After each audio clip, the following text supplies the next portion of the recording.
In DC, for DC. DC Radio, 96.3 HD4 and DCRadio.gov. Thank you, deep voice person with a funky backbeat. Indeed, this is not a council hearing, this is hearing the council. You can't have a government without a council, so you can't have a government radio station without a council show. This is it. We're coming to you from the train track enclosed nerve center that's the headquarters of the Office of Cable TV, Film, Music, and Entertainment. It's also the historic headquarters of Black Entertainment Television, so it's an honor to be here. Dearly beloved, we're gathered here today to celebrate this thing called the Council. I'm Josh Gibson, Director of Communications for the Council. You may also know me as the Council's voice on social media, at Council of DC. Here at the Council, our communications goal is to engage with residents in an informative, conversational, and sometimes even enjoyable way. You know, if you follow us on Twitter, we're believers in the Mary Poppins School of Communications. A spoonful of sugar helps the medicine go down. We want to make it easy for average residents to understand what the Council does. We're demystifying our work and the people who do it. Remember, the DC Council's just like your workplace, except with the dais. On the show, we'll try to keep things light, offbeat, informal, and interesting. You'll learn about policy, learn about people, learn about history, and learn about the institution. Listeners, we've now begun our 5th round of interviews with council members. The older interviews are available, as always, on SoundCloud and Apple Podcasts. However, our more recent interviews are now also available on iHeartMusic, Google Play, Spotify, TuneIn Radio, or on the DC Radio app. The earlier interviews focus mainly on getting to know the council members' backgrounds, successes, struggles, and the people who shape and surround them. In the 5th round, we continue to broaden things out, tackling issues that interest the council members and me. And today we have a doozy of a topic. When the moon hits your eye like a big pizza pie, that's Elissa. That's Amore. Who is our guest today. And when I reached out and asked for a topic, I should have known to expect something cutting edge, since we did DC music with an in-studio guest last time. But when the answer came back pizza, I have to admit I was surprised. So, Josh, actually, that song makes me think of the movie Moonstruck. Yeah. And that probably should be our next topic, which is favorite, maybe, DC movies. Moonstruck's a DC movie? It's not a DC movie, but it's a great movie with Nicolas Cage and Cher. But maybe our next topic should be about DC movies. I had not thought of that. You're the boss, and you are truly the boss because, as we've discussed, you are now the queen of hearing the council ratings. You have the highest rated single episode in the history of the show. I wore my sunglasses into the studio because I felt it was appropriate. Just to distract the fans from lining up outside. But yeah, we're up to, I think it's about 50 episodes. Well, I want to thank all my fans for listening. Absolutely. Well, keeping it fresh and interesting, and by having pizza as your topic, I think you're going to do that. Wonderful. Now, to the folks who only know me from radio, I have to let you know, I weigh 110 pounds, soaking wet. I don't even eat food. I just absorb moisture from the air like a succulent plant. So this will be not just my first time having pizza, but my first time eating solid food today. Okay. So you're taking me a little out of my comfort zone. That's a joke. I love eating, and I love pizza. It's sometimes hard for me to discern whether that's a joke or serious. I get that a lot. Okay. Sadly. But anyway, so talk to me about what brought you to the topic of pizza. Yeah, let's talk pizza, Josh. So to give a visual picture, so first, let me make sure that I don't hit the hazards that other politicians have. I believe that Mayor de Blasio was talking about pizza recently, and he named the best pizza in New York City, which irritated all the 1,000 other great pizza places in New York City. So I really just want to talk about pizza because the Washington Post, Tim Carman, one of the food writers at the Washington Post, recently wrote this week about how D.C. is a pizza city and named the area's top 10 pizza places. And I went back into the archives of my memory, and as well as the internet, and went back and found an article. I know you always enjoy talking about my other lives before I became a council member, Josh. And as many listeners know, I wrote for the city paper in one of those other lives. So in February 4th, 2000, I wrote a story called Pie in the Sky, What's It Take to Get a Decent Slice Around Here? And just to read a little bit for our listeners, I talked about, there are some indignities of district life, like parties on Capitol Hill and Metro, closing at midnight, not having members of the House and Senate. But there's one thing that really truly bothered me, and this was probably my 4th or 5th year of living in the district, that I couldn't get a good slice of pizza. And it really shows again how the city has changed. Because I listed the pizzas that I had access to. And it's really a walk down memory lane. Let's see if you remember these places, Josh. So I said, after eating more than my fair share of yellow-crusted Trios pizza, do you know where Trios was, Josh? Yeah, 17th Street and the location Adams Morgan. That's true. A soggy pizza at Venice. Do you remember Venice? Do not. That was on Connecticut Avenue in Woodley Park. And then there's Grease-Soaked Pizza Mart, which I still believe is in Adams Morgan. Oh, yes. They sell a piece or two. The Mega Slice. And I could go on, but there wasn't really a good slice of New York-style pizza. Now, there was other posers. Again, walk down memory lane here. Millie and Al's. You remember Millie and Al's? Right, and we might need to agree to disagree on this one. Oh, you liked Millie and Al's. Right, and just listeners, you should know that if you think the council member prepares any less for one of these interviews, even on pizza, than she does for an oversight hearing, you would be wrong. Because she and I are both sitting here with printouts of the article she wrote and the Tim Carman article. Oh, wonderful. So I loved Millie and Al's. And for as drinks. A venue, not for the pizza. I always remember that one of the servers wore a T-shirt, Die Yuppie Scum. That was one of my favorites. But let me just say, to defend my side, that the sentence I have here is, Millie and Al's, even when you're drunk, this simply sucks. And my argument would be, I think it was Mondays was half-price pizza night. That's so right. maybe that was a bit of was influencing my decision. So I tried DC Superior Court's pizza. I think actually DC Superior Court has closed its cafeteria, or it's severely limited now. That I considered not bad, apparently. There was Volare. Do you remember Volare? I definitely do. On S Street. Let's see here. I didn't really think very highly of it. And then Star Pizza, which those who live in Ward 7 know that it was in the Penn Branch Shopping Center. Now, I don't think Star Pizza is there anymore. The sign still is. And then I do remember the distinct Chef Boyardee nature of that pizza. Yeah. Now, I want to skip ahead a little to your next paragraph. We're following along if you have your hymnal in front of you.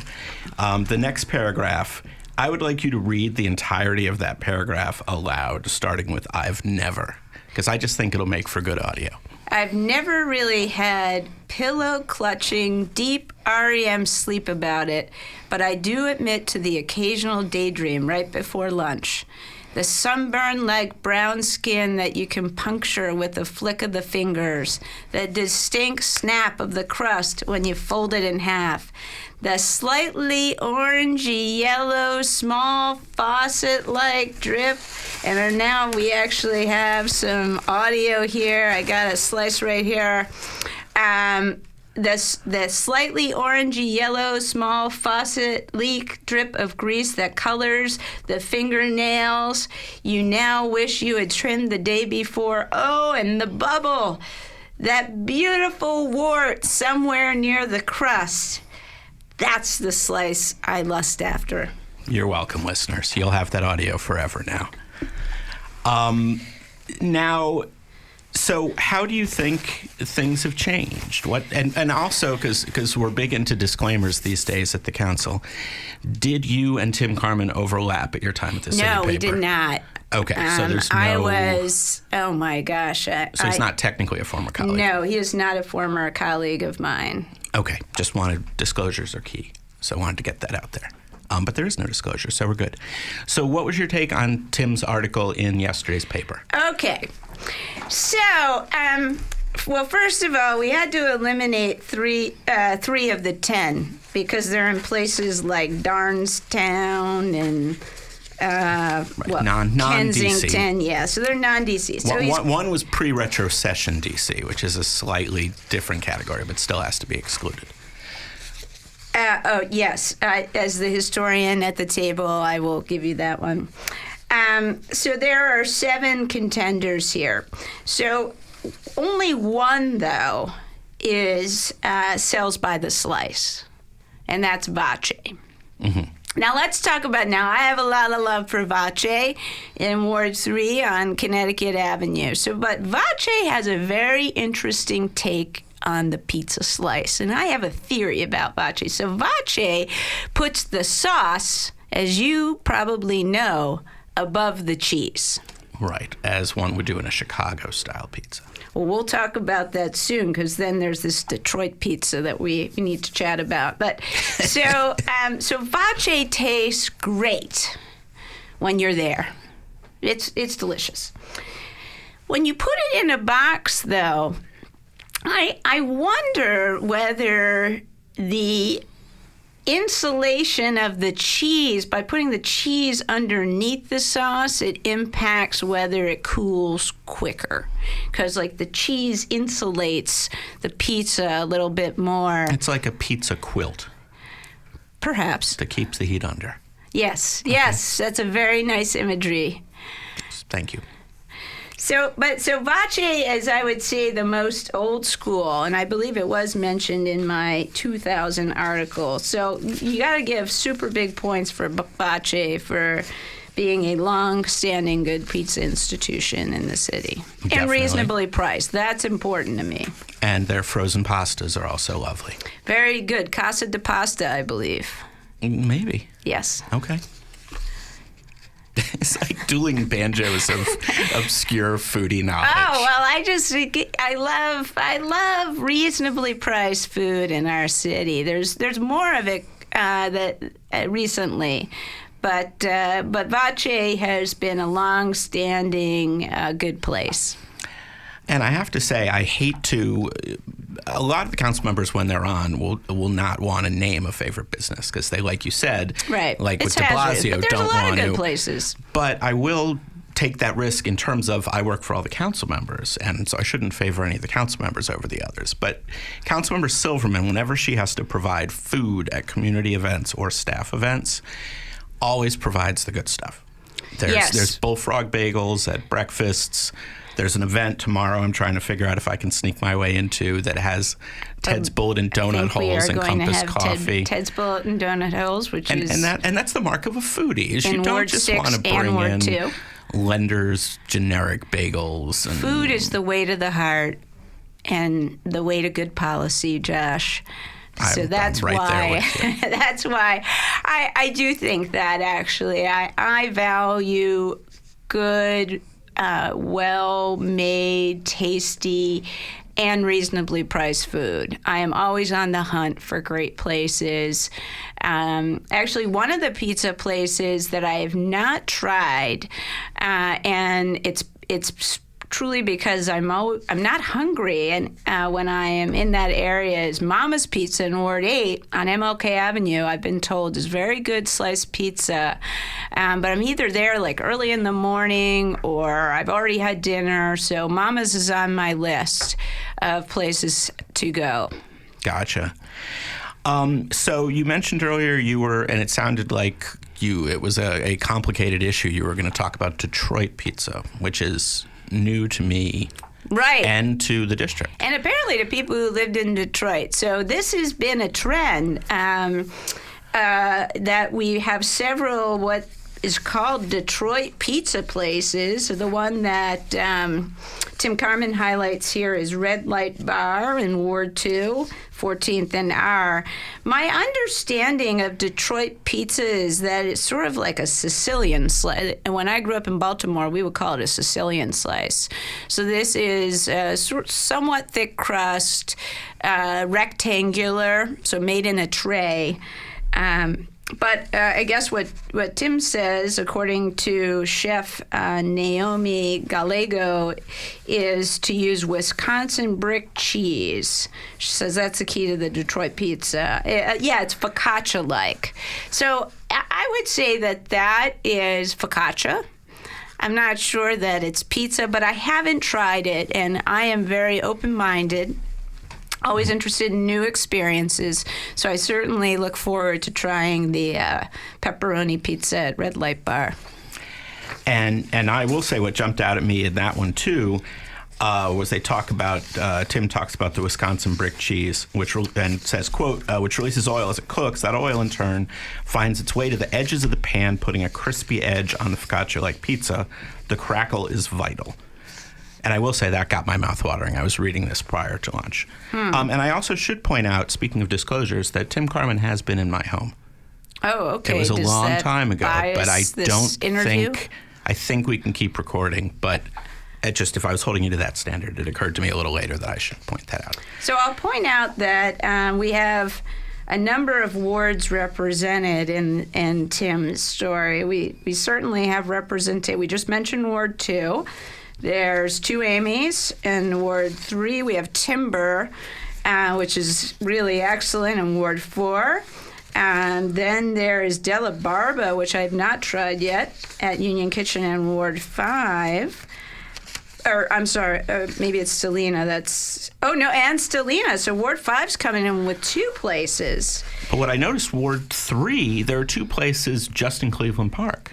Because Vache and Tino's, which are like doors away from each other. So there's actually 3 places in Cleveland Park. So Tino's, which is on Connecticut, Vache, which is across the street, and then 2 Amy's, which is the Wisconsin side of Cleveland Park. Yeah, I wasn't sure if Cleveland Park went that far. But yeah, Cleveland Park is strong in the So Ward 3 is coming in with 3 pizza places. Ward 6, it looks like Ward 6, 7, and 8 do not have representation.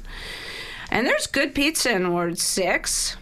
As I said, I did not have the best experience at Star Pizza in Ward 7. And as I said, Mama's Kitchen is on my list for Ward 8. And because I'm thinking of not a traditional pizza place, but We the Pizza.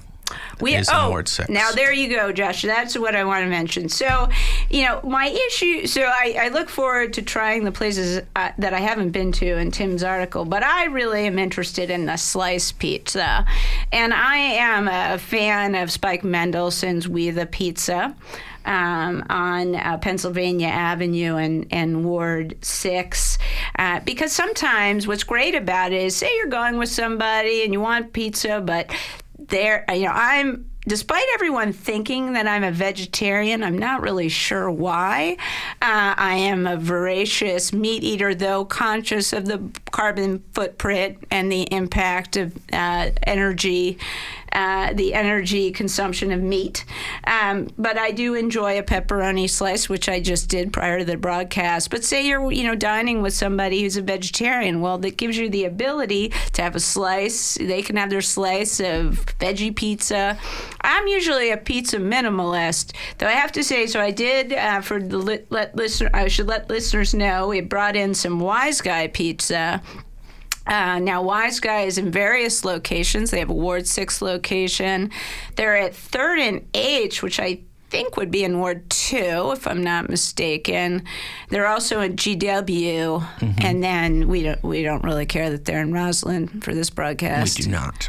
Although if you live in Georgetown, you could hop the bridge to get a slice from them. Yeah.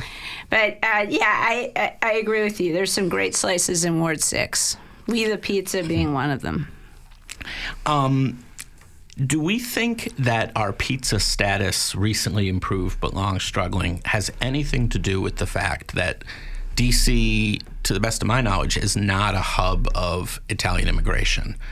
the way a New York or a Philly or a Baltimore might have been. Although we did have, as you know, an Italian-American community right near Judiciary Square. Right. But I feel like we would have hoped for maybe a legacy there, which is right near, actually, Wise Guys. That probably is a factor. There's a lot of great Italian restaurants now in the district, and here we go, Josh. Here's one, memory lane. What was the place that had all opera at the corner of New York Avenue and 6th? I believe Justice Scalia used to go there a lot. Yes, a haunt of Justice Scalia's, and then it went on to be the theater festival. That's right. Can we think of the name of it? AV Ristorante. Yeah, I'm trying to think of the name of the theater festival. The art Fringe. festival. Fringe. Yeah, Fringe. I couldn't think of the word. Yeah, AVs. That place was... So they had pizza. Their pizza wasn't bad. They had a great bar. They had this beautiful marble bar at AV, and at least my memory is they only played opera. I think that's right. Because Scalia was an opera fan as well as Italian American. Yeah. So a couple questions. We're already running short on time. Oh my goodness. Host prerogative. I'm going to list my favorite pizza places. Okay. Only one of which is in D.C. sadly, which is, I don't know if you've tried Astor. Which from when you worked in Adams Morgan, they do Mediterranean food, Greek food, but their pizza is actually pretty darn tasty. Now, I don't think they do slices. Greek but I'd pizza put that is on generally your list. sweet, has a sweeter tomato sauce. I don't remember that being true because I wouldn't like sweeter tomato sauce. Okay. So Astor is on my list of places I like. No, not by the slice, I don't think. And then 3, I grew up in Montgomery County, so this could be some nostalgia speaking, but no. Stained Glass Pub by the Glenmont Metro. Oh yes, I've heard of Stained Glass Pub. Sold Italia, a little further from the Glenmont Metro, and Amalfi's in Rockville, which had a fantastic white pizza, which is its own thing. But anyway, just listeners, if you feel like a road trip, sadly outside D.C., but I wanted to throw those out there. So have you ever shared pizza with any of your colleagues? Have you ever sat down with a colleague over pizza? I want to answer yes. And do you know, are there any other fellow pizza? If you're a listener to this show, you would know of at least one, which I will share with you shortly if you don't come up with it. Pizza David aficionados. Yes. Well, David has an Italian-American family, I believe, or heritage, so that makes sense to me. And he also appreciates good food. And grew up on a farm, and apparently they made their own tomato sauce. They would jar it in the summer and eat it forever and ever. And he said after they moved off the farm, I think it was 3 years before they finished the tomato sauce, they had bottled before they left. And he is not an eater of sweets. So on his birthday, his mom would make him a birthday pizza. Oh, wow. I'm not a big sweets eater either. So I did not know. We were sitting together earlier today waiting for a fiscal impact statement to mark out some bills. I should have talked to him about pizza. Absolutely. I think you guys can bond on pizza. So I think we're going to move. Do you have any final comments on pizza? I think we got to most of what I wanted to cover. Well, I'm just excited that we are a good pizza town. I do think there's room for more sliced pizza. It's a terrific food. You have vegetables. You can't have vegetables. And delicious bread. And I think this is the question I pondered 20 years ago is it the water? Right? So I know that's a theory for the bagels in New York. Well, it's a bread product. So, is the water a factor? Is DC water a factor, perhaps, in our pizza deficit? And I think the answer now is firmly no. You can use DC water and make delicious pizza, great bagels, as you mentioned. We have more and more bagel places. I would still say on sub sandwiches, and depending if you grew up here or if you grew up in Philly, I guess it's a grinder. I would still say there's a lot of room for a really good Italian sub sandwich. Like I have to say, one of my favorite places, and I'm heartbroken it's closed, is Philly Wing Fry. I don't know if you tried Philly wing fries, cheesesteak. Oh, Josh, you are missing out. It was so delicious. He had 2 locations. This is, I think it's Kwame Awanuchi. Yeah. So Kith and Kin. He has Kith and Kin now, but he had 2 cheesesteak places, one in the Whole Foods near the baseball stadium, I guess it's Navy Yard, and one at Union Market. And so just like I wrote in my pizza story, after I had his cheesesteak stuff, I dreamed about this. It was so good. The bread would have made it even better. Like, it was okay, but I hope he reopens Philly Wing Fry, because that was just a delicious sandwich. Yeah, it's a shame that I missed it. But like Bub and Pops in Ward 2 on 18th and M, that's a delicious sandwich. I don't know if you've ever been there. I definitely have a little hole in the wall. Sadly, I'm going to have to pull us off food and go to the fun closing questions. Okay, here we go. Because I think you're going to love this one. Yeah. So the last episode we did the who do you think would be the best council member for this or that odd job, assembling IKEA furniture, or that kind of stuff. Charles Allen, definitely on the IKEA furniture. Now we're going to take that another step. I want you to build a good Frankenstein monster council member out of the best parts of your colleagues. So I want you to say, if you were building a perfect council member, take parts of your colleagues. I mean, they're not perfect already? Well, in their own way, they are. But I want you to take, X's sense of humor, X's wisdom. Drop the mic, Josh. I don't think I can do better than that. Oh, come on.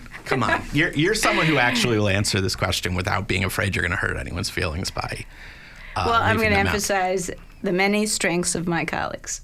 Oh, come on. You're not going to I am. Everyone has good strengths. But you're not going to say Mary Chay's sense of humor. Or actually, Mary I sit next to Mary on the dais. She has a very good sense of humor. She loves cat videos, by the way. Okay, I don't think we knew that. Loves cat videos. Oh, get her going on cat videos and weird animal stories.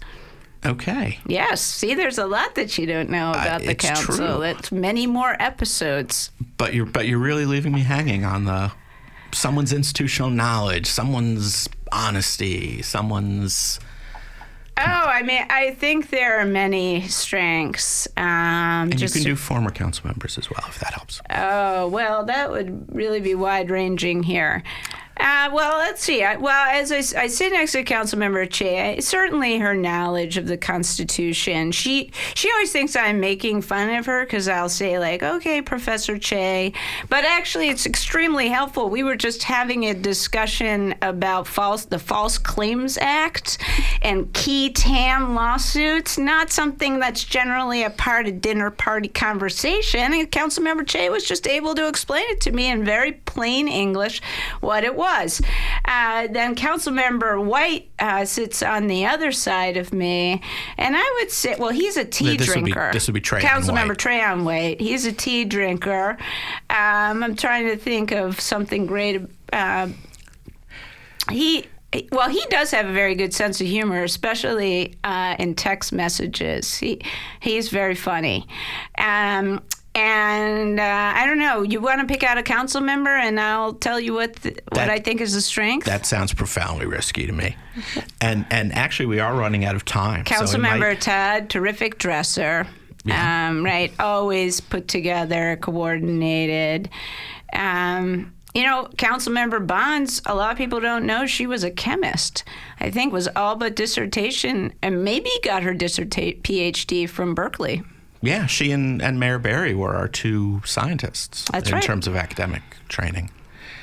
Okay, so I'm only picking my side of the dais because, on the other side of the dais, as you know from photographing, what is the deal with your photographs? You always catch us in these weird positions and facial gestures, Josh. Is there some story. Kind of logic and there is to a this? story. There is. All right. That I'm not allowed to favor any council members. So my photos have to feature all 13 council members, which is impossible in a single photo from one end to the other of the dais. So I have to take 13 individual photos during every council meeting. So I take a bunch of pictures of each of you, but to get 13 keeper photos at each meeting is tough. But I have to say, there are fans of those photos because they are little like vignettes of the meeting. And yes, that's what I was wondering, whether you're trying to tell a story through those 13 faces. Usually not. Usually not. I try to smile the entire meeting because I know you're there snapping photos. And you are one of the more photogenic council members. I will not list the people at the other end of the spectrum. But sadly, I'm getting the wrap it up signal. Oh, my goodness. From Jessica, our engineer, who got her own We piece gave of Jessica pizza. a slice. So we want to keep everyone happy. To the council member who brought pizza for us and for our engineer here at DC Radio. So anyway, folks, sorry, but we're going to have to wrap it up. And who knows what council member will think of for well, we're doing movies. We're doing movies. Right. We've already for decided. round 6. It's already done. We'll get to work. Well, thank you, listeners, for joining us. Tune in again next time. We're at DC Radio at 96.3 on your HD4 dial or at dcradio.gov. I'm Josh Gibson, and this is not a council hearing. This is Hearing the Council. Thanks very much. Thanks, Josh. Pizza. Enjoy pizza, people. Bye. In DC, for DC. DC Radio, 96.3 HD4 and dcradio.gov.